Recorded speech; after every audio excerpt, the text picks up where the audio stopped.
በሕይወቴ ከተሰቃየሁባቸው ስቃዮች በሙሉ የከፋው በዛች ዕለት ምሽት የተሰቃየሁት ስቃይ ነው።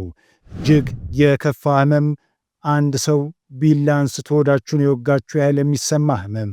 ባለቤቴን ቀሰቀስኳት። ተነሽ ሆስፒታል እንሂድ፣ ጠዋት መሄድ እንችላለን። በፍጹም አሁኑኑ ሰጂኝ። ወደ ሆስፒታል ወሰዱኝ። መርፌ ወጉኝ፣ ሕክምና ሰጡኝ። ከ2 ሳምንት በኋላ ወደ ቤቴ ተመለስኩ። ተኝቼ እያቃሰትኩ ነው። ወደ መጸዳጃ ቤት እጄ ስሸና ደም የቀላቀለ ሽንት ነበር። ይህ ህመም በሕይወታችሁ ታማችሁ የማታውቁት ከሆነ ዕድለኛ ናችሁ ይለናል። ዛሬ የኩላሊት ጠጠር እንዴት በፍጹም እንዳይዘን ማድረግ እንደሚቻል እንነጋገራለን። ከዚህ በፊት አጋጥሞት ከሆነ ምን ያህል እንደሚያም ያውቁታል።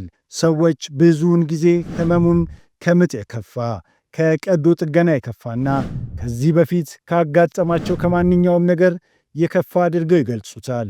የኩላሊት ጠጠር ከጊዜ በኋላ በሚከማች የውሃ የአመጋገብና የሜታቦሊዝም ለውጦች ቀስ በቀስ ይዳብራል።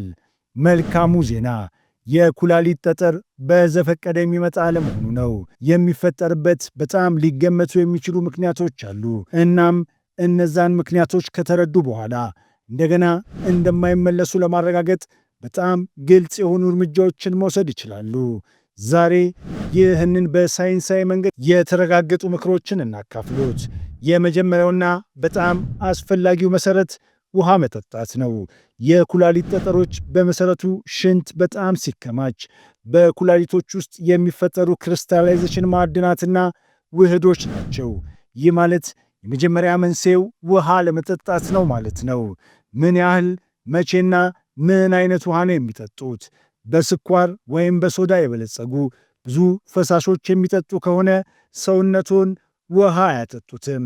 ለምሳሌ ሶዳ የሽንቶን ፒኤች ዝቅ ሊያደርግና ክሪስታላይዜሽን ሂደትን ሊያበረታታ የሚችል ፎስፈረስ አሲድ ይዟል። ስለዚህ ንጹህ ውሃ ምርጡ መሰረት ነው። ነገር ግን እሱም ቢሆን ጥራቱ አስፈላጊ ነው። የሚጠጡበት ጊዜ ወሳኝ ነው።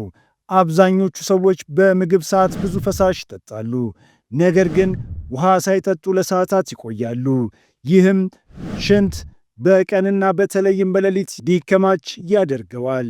ሊገነቡት ከሚችሏቸው ምርጥ ልምዶች አንዱ ከመኝታ በፊት ሙሉ ብርጭቆ ውሃ መጠጣት ነው። ይህ ሽንቶን በአንድ ሌሊት ለማቅለጥ ይረዳል። ይህም የድንጋይ ቅርጽ ያላቸውን ክሪስታሎች እርስ በርስ የሚጣበቁበት ጊዜ ነው። ሌላው ጠቃሚ ምክር እርጥበትን ከእንቅስቃሴው ጋር ማዛመድ ነው።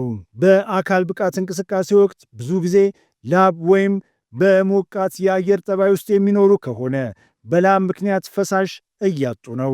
ለዚህም ነው የኩላሊት ጠጠር ጉዳዮች በሞቃት አካባቢዎች የሚጨምሩት። ስለዚህ በጣም ቀላሉ ግን በጣም ኃይለኛ ከሆኑ ስልቶች አንዱ ሽንቶን ቀኑን ሙሉ ቀላል ቀለም እንዲኖረው ማድረግ ነው። ቀይ ከሆነ በቂ ውሃ አይጠጡም። የመጀመሪያው የመከላከያ መስመር ይህ ነው።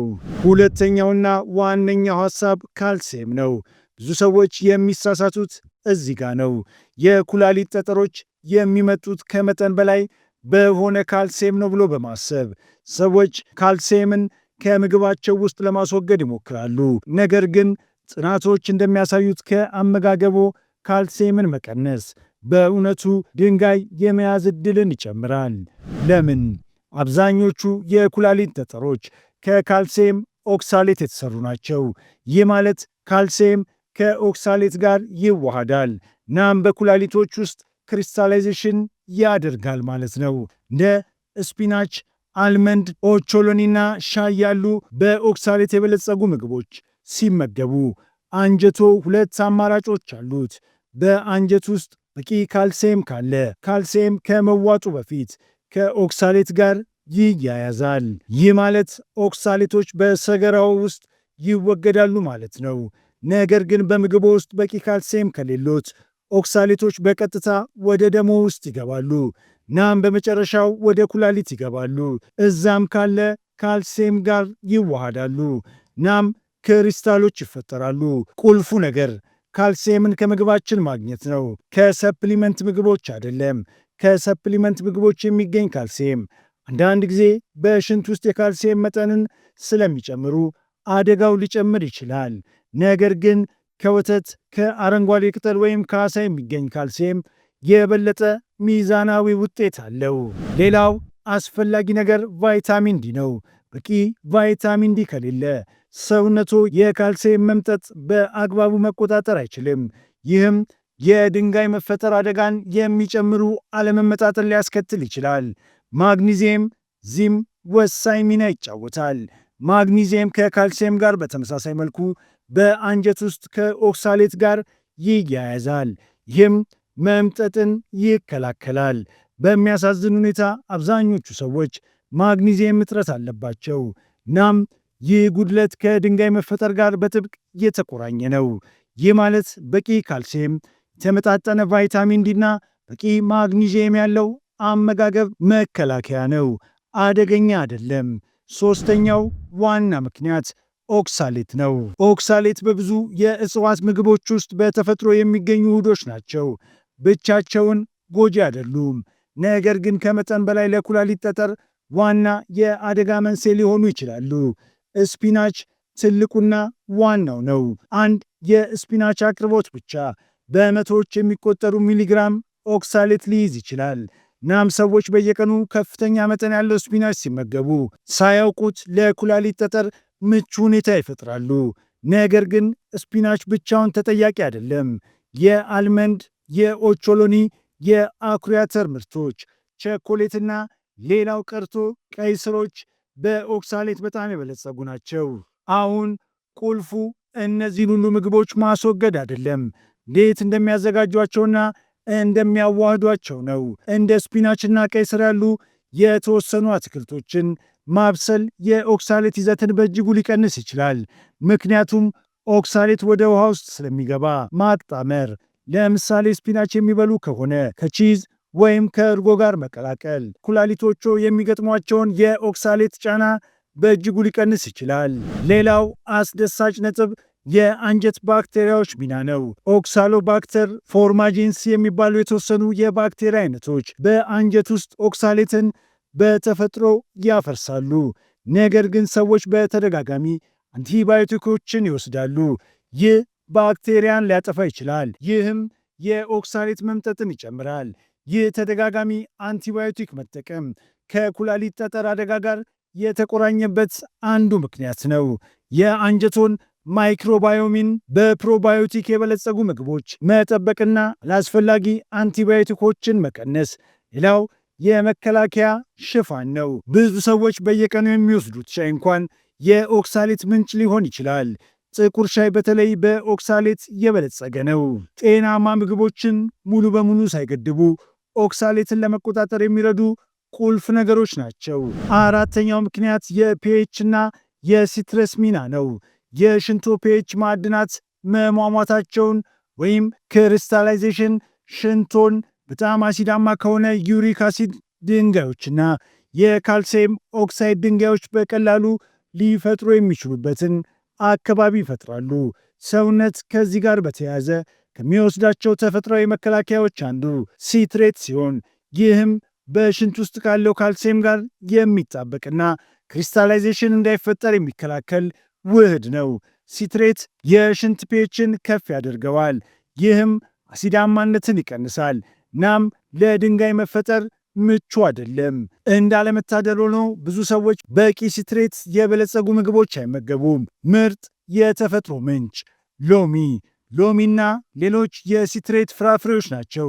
ቀኑን ሙሉ የሎሚ ውሃ መጠጣት የኩላሊት ጠጠር አደጋን ለመቀነስ በጣም ቀላልና በጣም ውጤታማ ከሆኑ ስልቶች አንዱ ነው።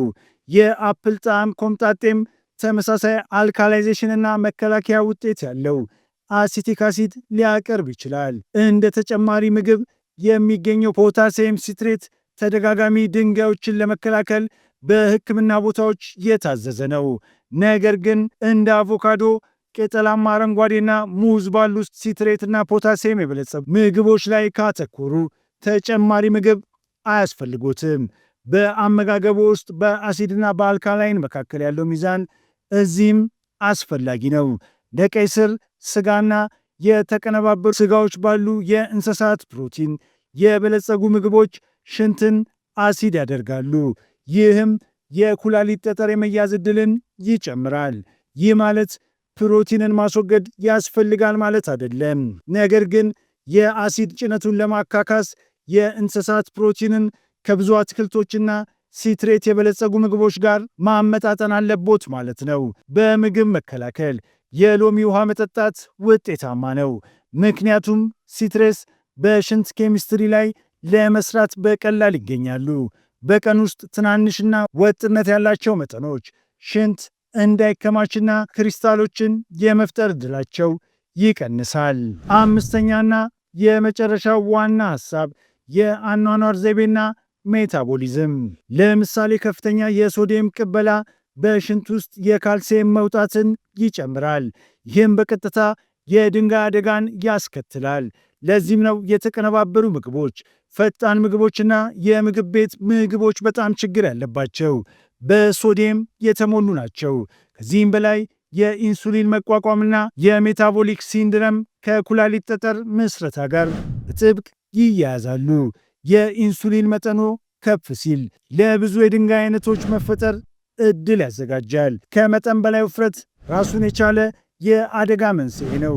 ስር የሰደደ ካፌን ወይም አልኮል መጠቀም የሚያስከትለው ድርቀት እንኳን ወደ ድንጋይ እድገት ሚዛን ሊያመራ ይችላል። በሶዲየምና በጣፋጭ መጠጦች ውስጥ የሚገኘው ከፍተኛ የፍሩክቶስ የበቆሎ ሽሮፕ በሰውነት ውስጥ የዩሪክ አሲድ ምርትን ይጨምራል። ከፍ ያለ የዩሪክ አሲድ ከማስከተሉ ባለፈ በኩላሊቶች ውስጥ የዩሪክ አሲድ ድንጋዮችን ያስከትላል። የስኳር መጠጦችን ማስወገድ አደጋን ለመቀነስ በጣም ውጤታማ ከሆኑት መንገዶች አንዱ ነው። የአካል ብቃት እንቅስቃሴም ጥሩ ሚና ይጫወታል። ዘና ያለ የአኗኗር ዘይቤ የደም ዝውውርን ያቀዘቅዛል፣ የኩላሊት ደም መፍሰስን ይቀንሳል፣ እናም የካልሲየም አለመመጣጠንና የድንጋይ መፈጠርን አደጋ ይጨምራል። በሌላ በኩል መደበኛና መካከለኛ የአካል ብቃት እንቅስቃሴ ወደ ኩላሊቶች የደም ዝውውርን ያሻሽላል፣ ኢንሱሊን ያመጣጥናል፣ እናም ሜታቦሊዝምን ለመቆጣጠር ይረዳል። ጭንቀት ሌላው የተደበቀ ምክንያት ነው። ስር የሰደደ ውጥረት ኮርቲሶሊን ከፍ ያደርጋል፣ የካልሲየም ሜታቦሊዝምና ሽንት ኬሚስትሪ ላይ ተጽዕኖ ያሳድራል። የአድሬናል ጤናን መደገፍ፣ ጥሩ እንቅልፍ መተኛትና ጭንቀትን መቆጣጠር ትልቅ የመፍትሄ አካል ናቸው። በመጨረሻም ለመድኃኒቶች ትኩረት ይስጡ። አንዳንድ ዳይሬክቲስ፣ ጸረ አሲዶችና ከመጠን በላይ የቫይታሚን ሲ ተጨማሪ ምግቦች የኩላሊት ጠጠርን ሊጨምሩ ይችላሉ። ለምሳሌ ከመጠን በላይ ቫይታሚን ሲ ወደ ኦክሳሌት ይለወጣል። ይህም ሸክሙን ሊጨምር ይችላል። እነዚህን 5 ምሰሶዎች ሲያዋህዱ እርጥበት፣ ተገቢ የካልሲየም ሚዛን፣ ኦክሳሌትን መቆጣጠር፣ ጤናማ የሽንት ፒኤች ከሲትሬት ጋር መደገፍና የአኗኗር ዘይቤና የሜታቦሊክ አደጋ ምክንያቶችን መፍታት የኩላሊት ጠጠርን ሙሉ በሙሉ ይከላከላል። እነዚህ ምክሮች በሙሉ በሳይንሳዊ ምርምር የተደገፉ ናቸው፣ እናም አንድ ላይ ሆነው ጤናውን ይሰጡታል።